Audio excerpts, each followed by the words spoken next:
'Twas the night before Christmas when all through the house not a creature was stirring, not even a mouse. The stockings were hung by the chimney with care, in hopes that St. Nicholas soon would be there. The children were nestled all snug in their beds, while visions of sugar plums danced in their heads. And Mama in her kerchief and I in my cap had just settled down for a long winter's nap. When out on the lawn there arose such a clatter, I sprang from my bed to see what was the matter. Away to the window I flew like a flash, tore open the shutters and threw up the sash. The moon on the breast of the new fallen snow gave luster of midday to objects below, when what to my wondering eyes should appear but a miniature sleigh and 8 tiny reindeer. With a little old driver so lively and quick, I knew in a moment it must be St. Nick. More rapid than eagles his coursers they came, and he whistled and shouted and called them by name. Now Dasher, now Dancer, now Prancer and Vixen, on Comet, on Cupid, on Donner and Blitzen, to the top of the porch, to the top of the wall. Now dash away, dash away, dash away all.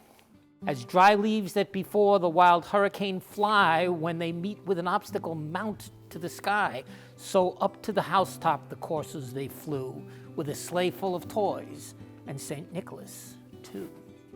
And then in a twinkling I heard on the roof the prancing and pawing of each little hoof. As I drew in my head and was turning around, down the chimney St. Nicholas came with a bound. He was dressed all in fur, from his head to his foot, and his clothes were all tarnished with ashes and soot. A bundle of toys he had flung on his back, and he looked like a peddler just opening his sack. His eyes, how they twinkled, his dimples, how merry. His cheeks were like roses, his nose like a cherry. His droll little mouth was drawn up like a bow, and the beard on his chin was as white as the snow. The stump of a pipe he held tight in his teeth, and the smoke encircled his head like a wreath. He had a broad face and a round little belly that shook when he laughed like a bowl full of jelly. He was chubby and plump, a right jolly old elf, and I laughed when I saw him in spite of myself. A wink of his eye and a twist of his head soon gave me to know I had nothing to dread. He spoke not a word, but went straight to his work and filled all the stockings, then turned with a jerk.